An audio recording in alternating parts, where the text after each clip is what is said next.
Hello YouTubers and welcome to Big Buddha is Watching. I'm Big Buddha and today I'm going to be looking at Star Wars Episode 1 The Phantom Menace, which is the official title. I said it when I reviewed A New Hope. I'm uploading the official release titles for all these films. So I'll go over it again if you like, just because I'm a major pedant. Original trilogy official release titles are Star Wars, The Empire Strikes Back, Return of the Jedi. Episodes 1 to 3, or the prequel trilogy. Star Wars Episode 1, The Phantom Menace. Star Wars Episode 2, Attack of the Clones. Star Wars Episode 3, Revenge of the Sith. Current episodes, i.e. the sequel trilogy, I guess they're known as now.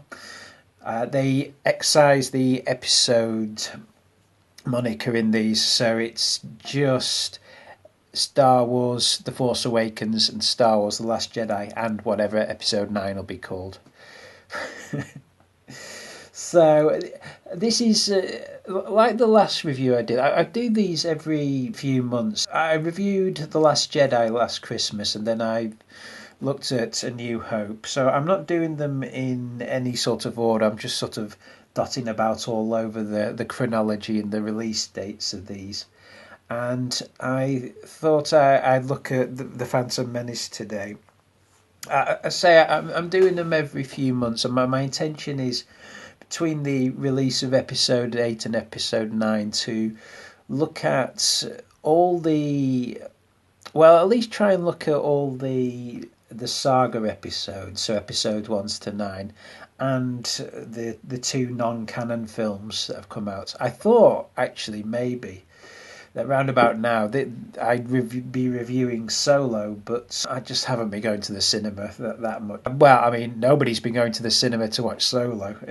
That's quite amazing. After over 40 years now, we now live in a world where there is a Star Wars film that is in existence that was a flop, that is going to struggle to recoup its production and advertising budget, that made less than $1 billion. This is a brave new world we live in.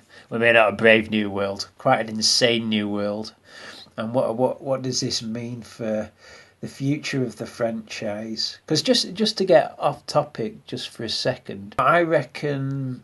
Okay, Disney paid $4 billion to acquire Lucasfilm.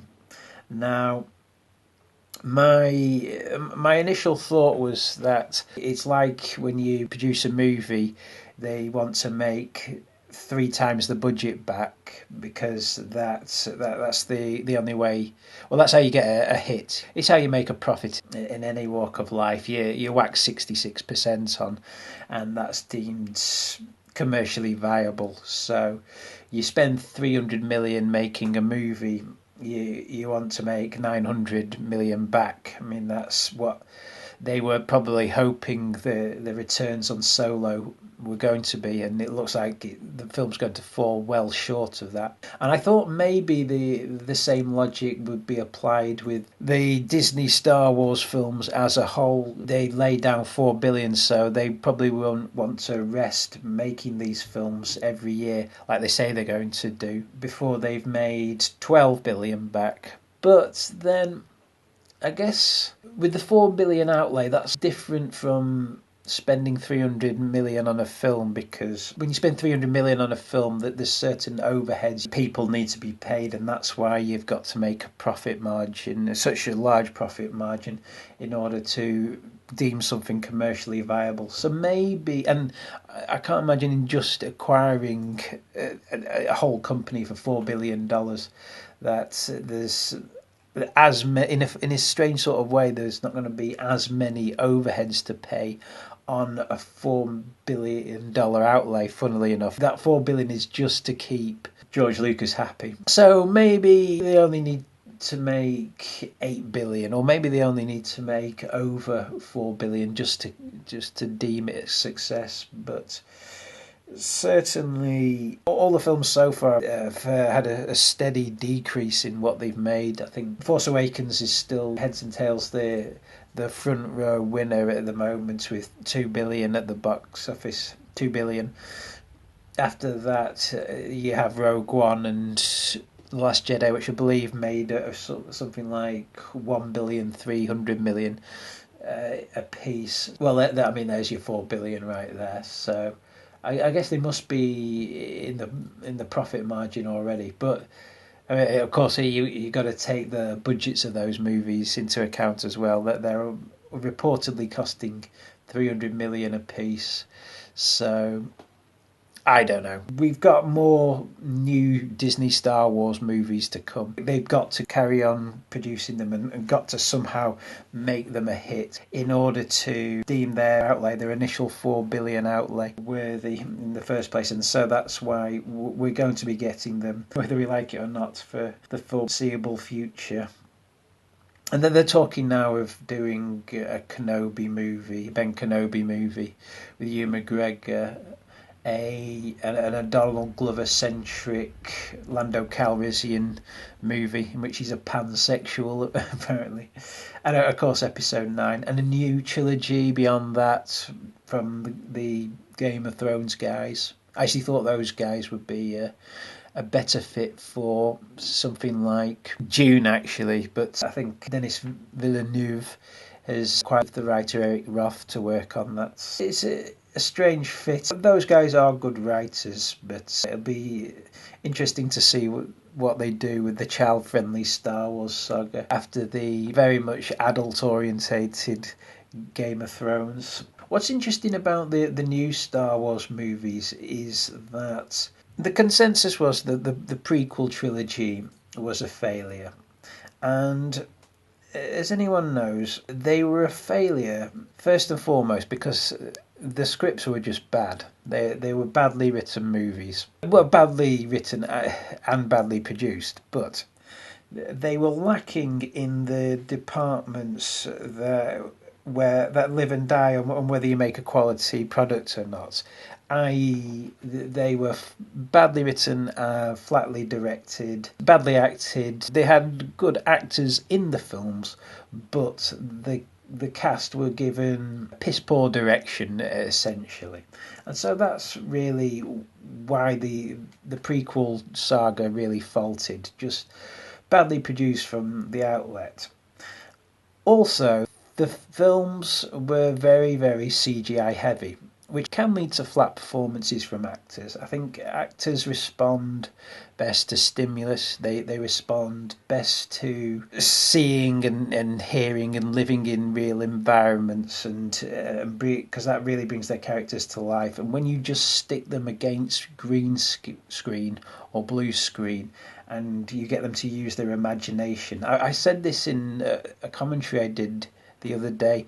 Actors are empty vessels. A lot of them are terrible at using their imagination. Imagination is what filmmakers use, and storytellers and writers. It's not what actors use. Actors are responders. They need stimulus to respond to something, and if they don't have that, they falter. That can lead to bad performances. What I'm getting at is the prequel trilogy were technical innovations. Each one was produced 2 years before it was actually released. This was unheard of at the time of a film having a 2-year post-production period, just because essentially it was like making a live action movie and then putting an animated movie on top of that.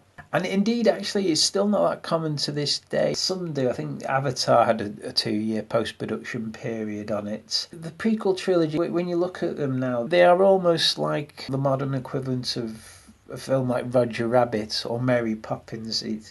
There are certain sections of Mary Poppins in that you have human actors interacting with stuff that basically isn't there when they made the films. Wholly rendered CGI locations and characters. Now, when it came to making the new slate of Star Wars movies, this is movie making thinking, and I think it's a real problem because it shows a real lack of understanding of the creative process.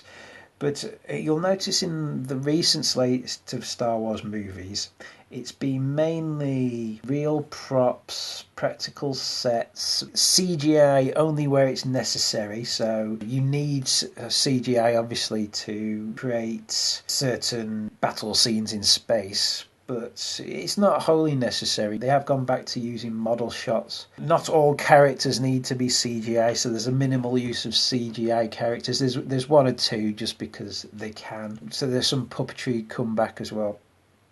So there's been a real effort to make the films look more akin to the original trilogy. And that's fine, that's a noble effort, but the heavy use of CGI wasn't the thing that made the prequel trilogy not work. It was the scripts and the direction. As I said, maybe it was partly responsible for some of the flat performances, but it wasn't wholly responsible. So why am I banging on about the new films? It's because when I rewatched the film last night, the same thing occurred to me that has occurred to me for the past 5 years. In that, when Disney announced that they'd acquired the rights to Lucasfilm and were going to start producing new Star Wars movies, I just knew that they'd completely go against everything that the prequel trilogy did. I.e., if the prequel trilogy did it, they will do the exact opposite, because that's how you make a good film. Apparently, the simple way to make a good film is to do the exact opposite of a bad film. You can see this time and time again in people's logic. Oh, that film didn't work, so if we just make something that's the polar opposite of that film, it'll work. And I thought this was a great shame, because if I'm honest, what I would have liked to have seen from the new films is something that took what did work in the prequel trilogy, because there were some things, but just did it better. I would have liked to have seen, and I still would like to see this actually, I would like to see a Star Wars movie made the same way as one of the prequel sagas, episodes 1, 2 or 3, i.e. heavy use of green screen, heavy use of CGI characters, something with a bit of imagination, some wacky characters, some fun races, some sort of old-fashioned vibe to it, an old-fashioned adventure, something that feels like one of the original films, because the new films feel more like fan fiction to me. They feel a sort of darker, grittier, more adult take on the Star Wars material. The Star Wars generation are dark, cynical, jaded people now, and they're making the fans that grew up with the original films are making dark, jaded, cynical Star Wars movies now. I really would like to see actually a film done in the style of one of the prequel sagas, but just done well, just with a really good script from the outset, made by a director who's good with actors and with some fine direction and some good performances. Because heaven knows that's what we wanted in 1999. That's what we wanted from The Phantom Menace. We wanted a film that looked like it did, that had that cast, that had the same talent behind the camera, but just had a better script, better performances, better acting, better direction. And we didn't get that. We got something that fell well short of that. People don't. I'm saying people forget what a disappointment this film was when it came out in 1999. Fanboys, like myself, are still banging on about it to this day.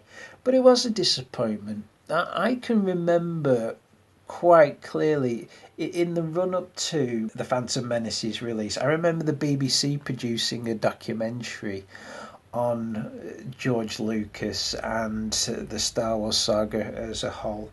And I remember reading up, I think it was in Empire magazine, that this documentary was coming out. And get this right, it talked about what was going to be in this documentary and the points it would cover, and they said there would be a big, exclusive hour-long interview with George Lucas in which he'll talk about the original films and the new films in preparation, and he'll talk about this and he'll talk about that. And then right at the end of the article, it said, and rumour has it that he might even admit that Return of the Jedi was in fact a bit shit. Now, people forget that prior to the release of The Phantom Menace, Return of the Jedi was considered the shit one.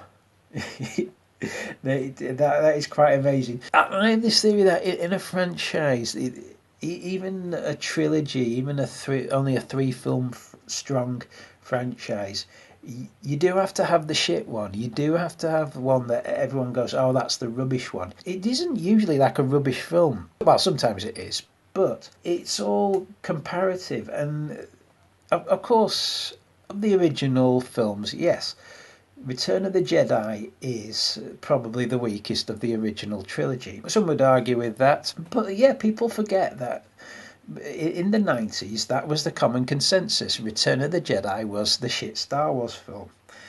Until The Phantom Menace came out, and no one has said that since. For 20 years now, no one has said that to this day, because The Phantom Menace came out and everyone went to see it, and everyone sort of unilaterally went, oh no, that's what a bad Star Wars film looks like. That's what a shit Star Wars film looks like. It was so bad that it re-evaluated people's opinion of Return of the Jedi from the shit one to, oh no, actually that's a pretty good film. It could have been way worse. In my last review, I talked about how... Well, the problem from Empire onwards, really, is there was an attempt to sort of retcon the Star Wars saga, I feel, after the first one, into a mythology, when it was never meant to be a mythology. Episode 4, A New Hope, is quite clearly supposed to be a fairy tale. It's got the perfect fairy tale structure, the perfect fairy tale 3 acts, beginning, middle and end. Young boy goes off looking for adventure, young boy rescues a princess, young boy defeats the bad guy. It's a fairy tale. It ends there. Although it doesn't end with the end, it practically should have done. Young boy ends up ruling the galaxy. With Empire onwards, there was an attempt to say, actually, no, that was just chapter 1 or chapter 4 in a greater saga. It wasn't a fairy tale. It wasn't a happily ever after story. There was more to tell, and although he got away with it in Empire and Jedi, I think it started to creak a little from a storytelling perspective with Episode 1, because the original trilogy does work really well as a trilogy, as 3 separate stories to make up one story. But when you added on this extra layer, then it sort of retcons the whole story as a whole, really, because it stops being about a local farm boy who goes out and saves the galaxy, and it becomes this dark, almost like a soap opera in a funny sort of way. It shifts the focus from Luke Skywalker to Anakin Skywalker. Luke Skywalker almost becomes a footnote in his own story when you introduce the prequel trilogy. And in a way, I'm kind of glad we're getting episodes 7, 8 and 9 now, because it restores some balance to the narrative. I mean, it still takes away from the fairy tale kiddie-centric vibe of just having the original stories, because it's now a family saga and a multi-generational family saga.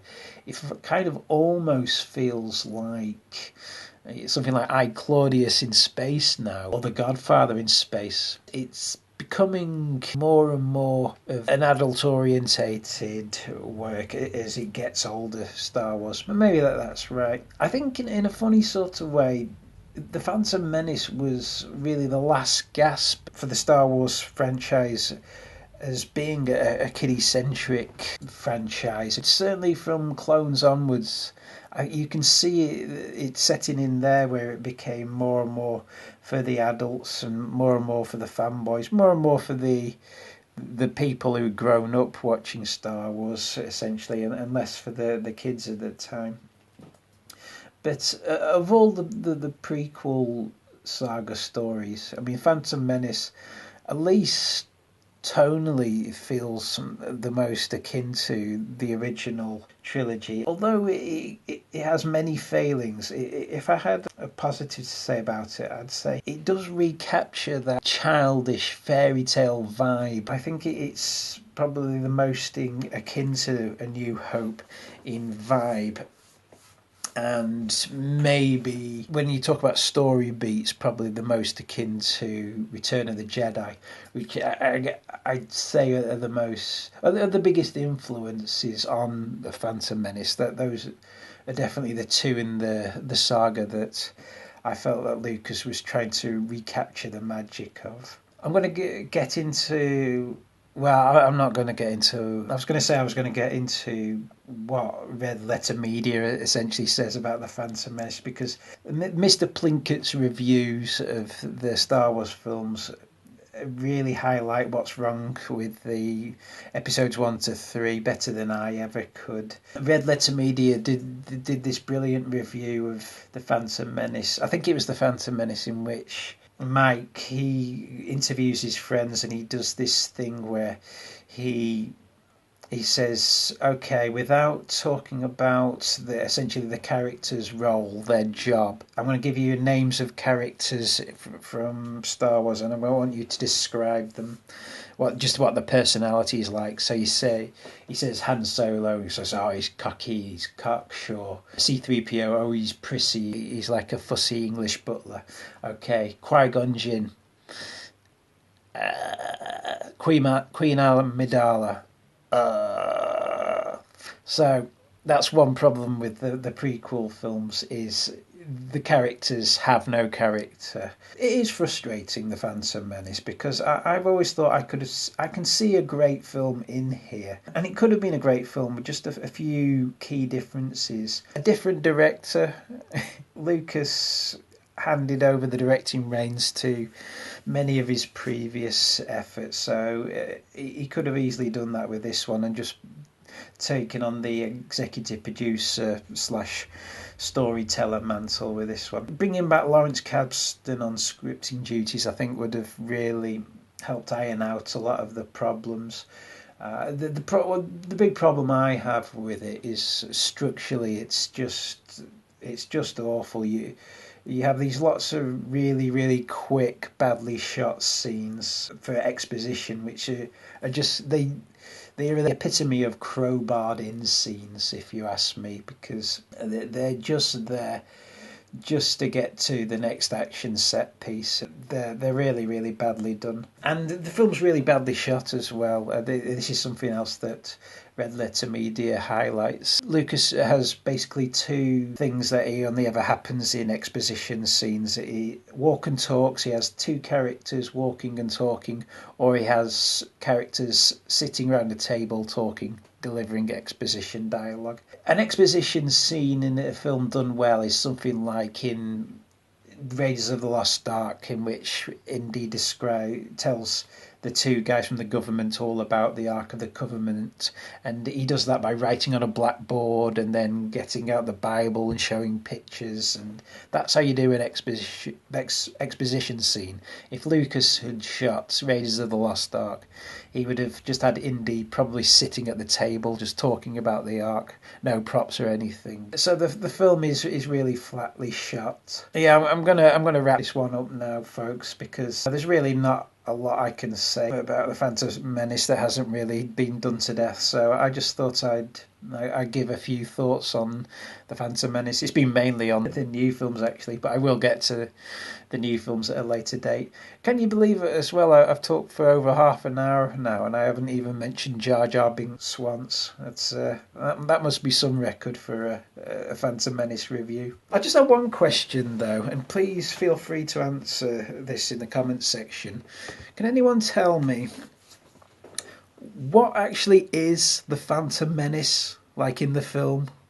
I think it's maybe Palpatine. It's when he appears in as the hologram, but I've never really been too clear on that one. But there you go, folks. Thanks for joining me for this one, and until next time, this is me, Big Buddha, signing off, and I shall see you all out there in YouTube land.